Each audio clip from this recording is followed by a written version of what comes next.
되지. 응?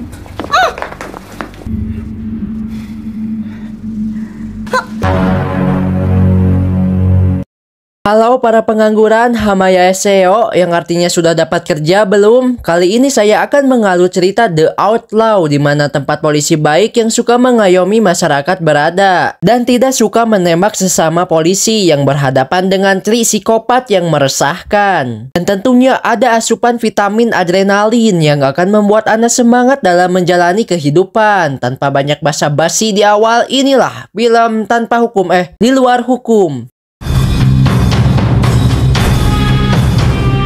Sebelum ke ceritanya, alangkah baiknya tekan dulu tombol subscribe-nya dan like-nya sebagai penyemangat saya dalam berkonten karena channel ini belum monet. Kisah berlatar di Korea tahun 2004, di mana pada waktu tersebut Korea sama seperti kita sekarang, kemiskinan dan pengangguran merajalela. Meski ada bantuan sembako yang udah dikorupsi sana-sini, tidak cukup memenuhi kebutuhan mereka. Alhasil demi bertahan hidup, para pengangguran ini membuat circle-circlean yang membuat tawuran antar circle karena berebut lahan parkiran. Kita diperlihatkan ada dua geng yang sedang bertengkar dan tidak ada yang berani memisahkan, hingga ada seseorang dengan tubuh besar gempal badak bernama Mak Doksuk yang akan kita panggil Kim tenang-tenangnya memisahkan mereka.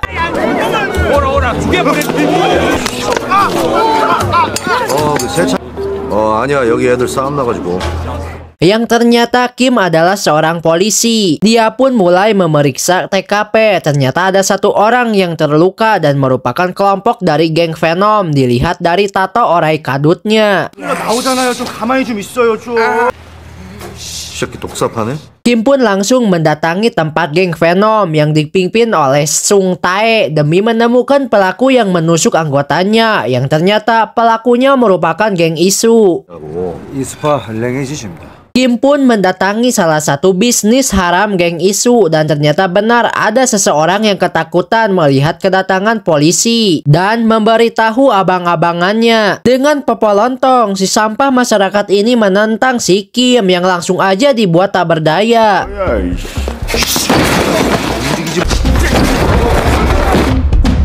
Merasa ketakutan, salah satu dari mereka lari, namun berhasil dihadang oleh si Kim. Merasa terpojok, dia mengeluarkan pisau. Si Kim gak peduli dan nyuruh dia menyerah, malah ngelawan yang membuatnya kena tabokan Saitama yang membuatnya tepar. Yang akhirnya dia diinterogasi. Merasa cuma haho, si Kim memberi pelajaran dengan menyuruhnya pakai helm lalu membogemnya. 똑바로. Dia pun mengatakan yang sebenarnya. Lalu datanglah kapten mereka yang merasa pusing akibat para pengangguran yang suka circle-circlean yang meresahkan warga. Kim pun mendatangi sebuah tempat maksiat. Meski sempat dihadang tapi bisa dilewati dengan mudah. Yang ternyata pemilik tempat ini adalah Saitama Jang Isu selaku pemimpin geng Isu yang jadi dalang penikaman. Si Kim pun memberi pelajaran dengan meremas bijinya dan menyuruhnya untuk ikut ke suatu tempat. 사고 치지 마라. 그래서 따라와. 자, 그만 먹어. 빨리.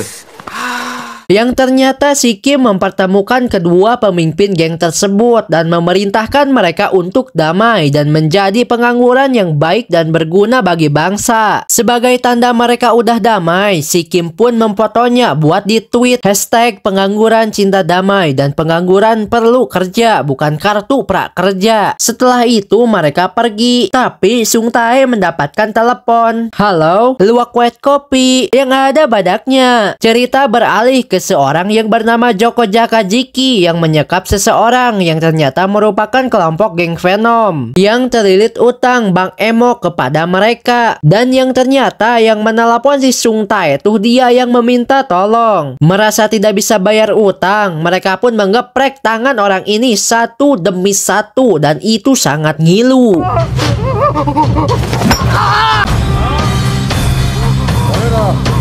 Si Sung Tae pun datang ke TKP, melihat si anak buah udah babak belur, lantas ia menanyakan apa mau mereka. Mereka sih cuma nagih utang, tapi pas dilihat utangnya yang bunganya gak manuk akal pun diludahi oleh Sung Tae dan mengancamnya karena bunga yang tidak seperti Bang Emok pada umumnya. Tak takut dengan ancaman tersebut, si Joko Jakajiki menikamnya sampai ke isekai.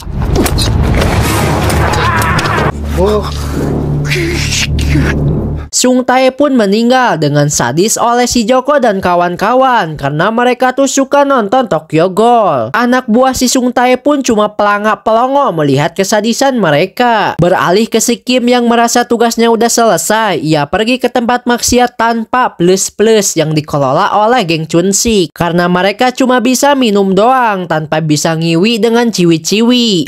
아니 남자가 술에 취면 안 되지 이까짓 거 뭐. Beberapa jam kemudian, si Kim dibangunkan oleh mbak-mbak di sana karena ada polisi datang ke sini. 빨리 입어. 아, 술 안 먹다니까. 야 임마, 너 빨리빨리 좀 다녀 임마. Yang ternyata ada pegawai yang tangannya copot oleh seorang pelanggan. Yang ternyata si Joko Jakajiki pelakunya. Mereka udah mabuk yang membuat hawa birahi mereka naik dan mau merudal paksa ciwi-ciwi. Ya karena ini tempat maksiat tanpa plus-plus, si pegawai memukul si Jaka sambil berkata kon yang tentu saja disensor. Merasa dihina, mereka pun nyopotin tangan si pegawai. Si Chunsik pun mau mencari pelakunya tapi dilarang oleh si Kim. Tentu mendengar itu si Kim sebagai MC sekaligus polisi tidak akan membiarkannya. Kembali ke si Joko yang udah ngambil alih kekuasaan geng Venom pun menyuruh si ajudan Sung Tae yang sekarang jadi ajudannya untuk melakukan semua aktivitas maksiat seperti pengenceritan, perjudian, karaokean dan aktivitas yang mendekatkan diri ke neraka lainnya. Tapi si ajudan yang akan kita panggil Budi memberitahu hal itu tidak bisa dilakukan karena ada geng isu. Tanpa pikir panjang si Joko pun menyuruh si Budi untuk menghabisi mereka. Tapi sebelum itu kita kembali ke si Kim yang menyuruh polisi lainnya untuk mencari psikopat karena mukanya udah ada di CCTV. Si Kim pun menanyakan hal ini ke si Jang Isu sembari jajan, tapi Jang Isu sendiri tak tahu menahu. Lalu si Kim dijemput oleh rekan kerjanya yang menyuruh Jang Isu membayar jajanannya. Dasar MC bokeh. Si Kim pun mendatangi orang yang menyuplai informasi untuknya dan mereka mengatakan bahwa si bos geng Venom udah ke isekai. Tak lama dari itu juga si Kim mendapatkan telepon yang mengabari bahwa ada bagian tubuh manusia. Si Kim pun ke sana yang ternyata itu adalah tubuh si Sung Tae yang udah jadi Lego. 야, 이 새끼야 저기 사진 찍잖아. 통제 똑바로 하라니까. 야, 저 차 저거. 야, 저 쓰레기차 저. Si Kim pun memberhentikan truk sampah yang ternyata ada jeroan Sung Tae. Kembali ke Joko Jakajiki yang mendatangi tempat maksiat Jang Isu dan langsung membuat onar dan menyuruh geng Isu untuk memanggil si Jang Isu untuk menemui dirinya. Mendengar tempat penghasilan cuannya diobrak-abrik, Jang Isu pun menemui si Joko.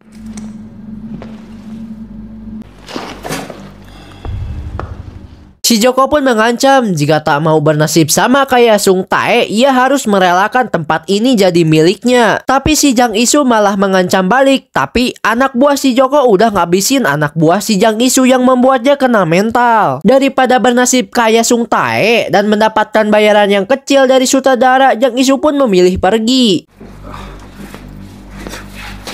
Kembali ke si Kim dan si Kapten. Si Kapten memerintahkannya untuk menyelesaikan masalah ini secepatnya. Toh cuma 3 orang. Karena jika tidak, ia tidak bisa direkomendasikan untuk naik jabatan. Sana ngomong sama sutradara. Gak mau mendengar omongan si Kapten. Si Kim dan kawan-kawan pun jajan. Sedangkan si Joko juga sedang jajan serabi lempit. Meski awalnya maksa sih, tapi akhirnya si Ciwi mau dirudal dengan ikhlas. Dan yang ternyata si Ciwi istri dari si Budi yang lantas memarahi dia karena serabinya udah gak pres lagi. Tapi harus terhenti karena ada geng Chunsik datang yang langsung memukuli si Budi karena dia telah berani buat onar di tempatnya.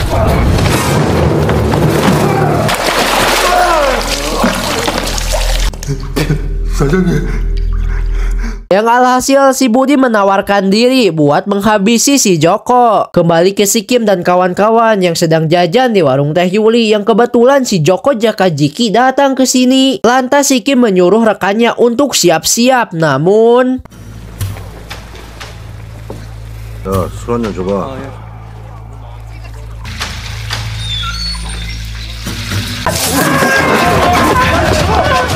iya, dengan insting kanekinya, si Joko berhasil melukai seorang polisi dan mereka pun lari. 아이씨. Beberapa hari berlalu, si Kim yang mengetahui tempat maksiat geng Isu yang udah diambil alih pun menyuruh rekannya untuk mengawasi mereka karena pasti geng Isu akan beraksi. Yang ternyata benar, geng Isu memporak-porandakan tempat judi geng Venom yang lantas diketahui oleh Jakajiki yang langsung mencari Jang Isu. 이 새끼들 가만히 안 해다든다. 장님. Hingga mereka dipertemukan di suatu gang yang lantas mereka pun baku hantam.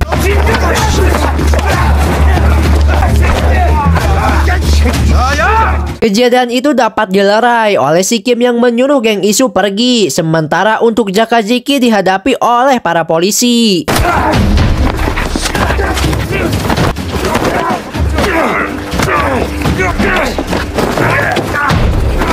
Si Jaka berhasil tertangkap, sedangkan si Jiki berhasil lari sambil menelepon si Joko yang memberitahu kejadian tadi. Si Joko pun tanpa basa-basi langsung balas dendam ke geng Isu dengan membuat kekacauan di pesta pernikahan Jang Isu sendiri. Kita diperlihatkan kemampuan si Joko yang sangat brutal.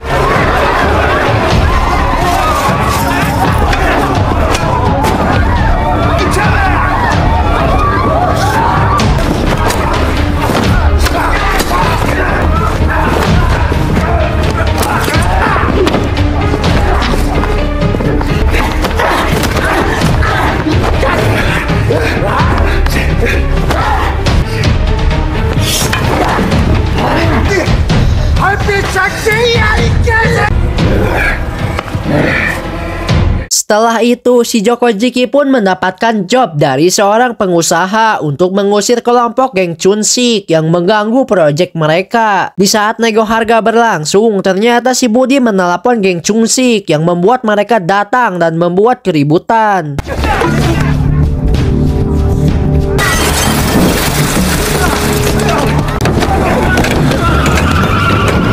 Si Joko Jiki pun berhasil kabur sembari si Jiki yang terluka. Si Budi yang terlanjur emosi karena istrinya dipakai pun berusaha membunuh si Joko dan itu hanya sia-sia.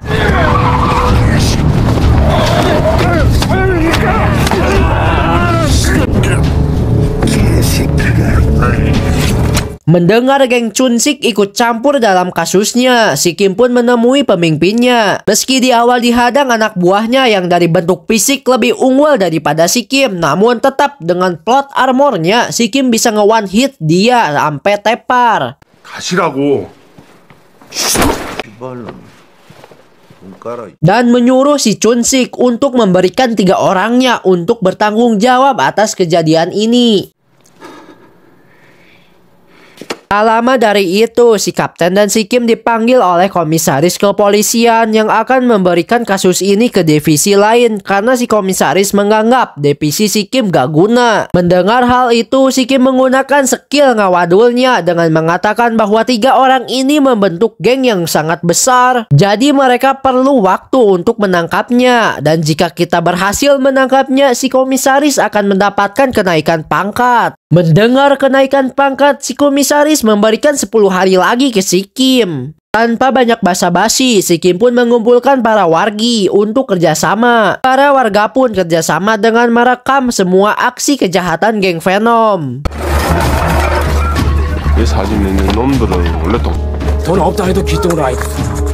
금마다 아주 이런 식으로 하면 아주 장사하지 말라. Dan berhasil mengidentifikasi semua member geng Venom. Senanglah mereka dan merayakannya dengan makan-makan. Tetapi si Kim diberi tai lagi bahwa waktunya dipotong dan kasusnya akan diberikan ke divisi lain jika si Kim gagal. Merasa waktu yang diberikan tidak cukup, akhirnya kasus ini dialihkan ke divisi lain dengan si Jaka yang akan dibawa kembali ke Cina. Di perjalanan yang ternyata kedua polisi Cina tuh tersebar sebaik yang kita kira. Mereka ternyata bekerja sampingan sebagai pengedar uyah haram dan sedang membutuhkan distributor. Mendengar hal itu, si Jaka menawarkan diri sebagai distributor, yang alhasil kedua polisi tersebut melepaskan si Jaka sembari memberi nomor telepon jika udah siap bekerja. Dan yang ternyata itu semua merupakan akal-akalan si Kim untuk menjebak si Joko Jakajiki. Si Jaka pun kembali menemui si Joko dan menceritakan semuanya. Merasa tak percaya dan curiga itu jebakan, si Joko marah. Namun pas si Jaka menyodorkan uyah haramnya, si Joko pun percaya. 직접 보자입니다. 그래야 거래를 할 수 있다고. Si Jaka pun menelepon polisi gadungan tersebut dan bersedia menjadi distributor. Lantas si polisi gadungan pun meminta si Jaka untuk menemuinya di suatu tempat. Merasa si Joko akan melahap umpannya, si Kim pun menyuruh rekan-rekannya beraksi. 야, 직원들 다 뺐지? 예, 뺐습니다. 자, 오늘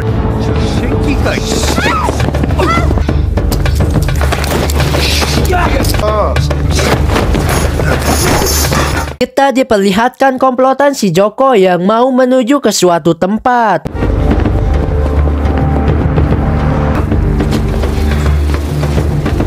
여기 중국인 손님 있지? 아, 예. 저기 왼쪽에 7번 방.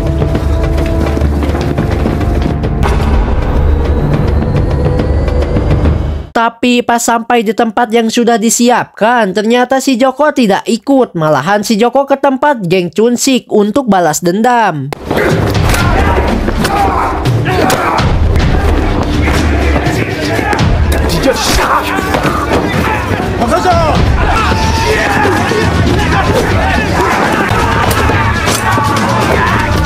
Melihat kedatangan si Joko, si Cunsik pun kabur namun berhasil tertangkap dan si Joko pun hendak membunuhnya.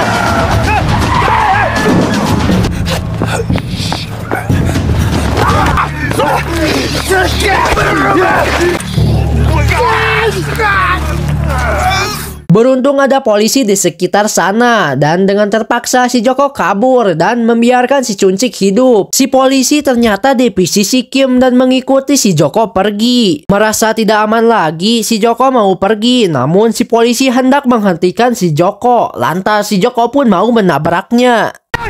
쥐새끼 같은 새끼. Namun beruntung si Kim tepat waktu ke sana.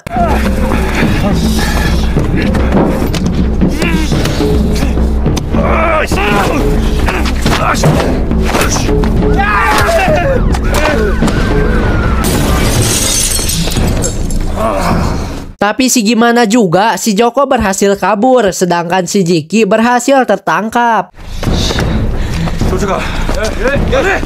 Dan yang ternyata si Joko bersembunyi di warung Teh Yuli. Si bocil pun mencoba menghubungi si Kim namun berhasil ketahuan. Si Kim pun yang mengejar si Joko pun menemukan bahwa warung Teh Yuli seperti ada yang ngejebol. Lantas ia memeriksanya, yang ternyata si bocil dan si kakek udah terluka. Mereka pun dibawa ke rumah sakit. Tapi sebelum itu si bocil memberitahu si Kim bahwa si Joko akan pergi ke Cina. Beralih ke si Joko yang sedang OTW ke bandara dengan diantar si pengusaha yang memberikan uang bayaran atas kerjanya. Si Joko pun pergi ke bandara sembari membersihkan diri.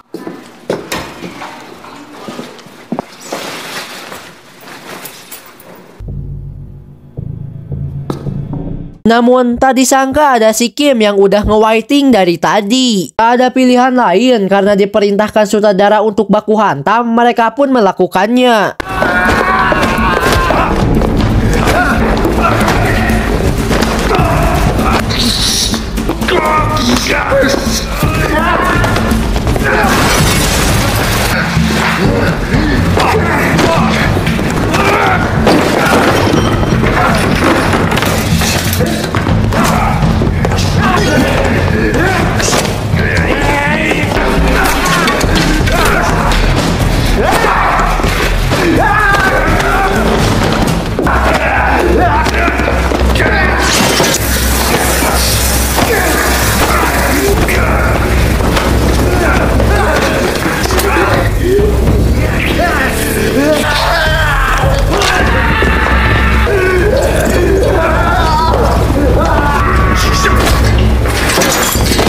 Dan ya, yang jelas si Kim berhasil menang karena dia tuh karakter utama.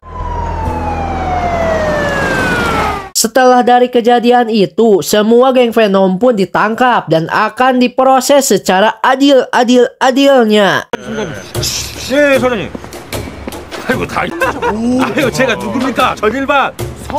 Sedangkan Kim dan rekan-rekannya akan merayakan atas keselamatan mereka karena telah berhasil hidup sampai akhir film dengan akan makan-makan karena mereka dapat bayaran yang besar dari sutradara. 이게 뭔 일이냐, 이게? Tamat ending yang mengdoksukan.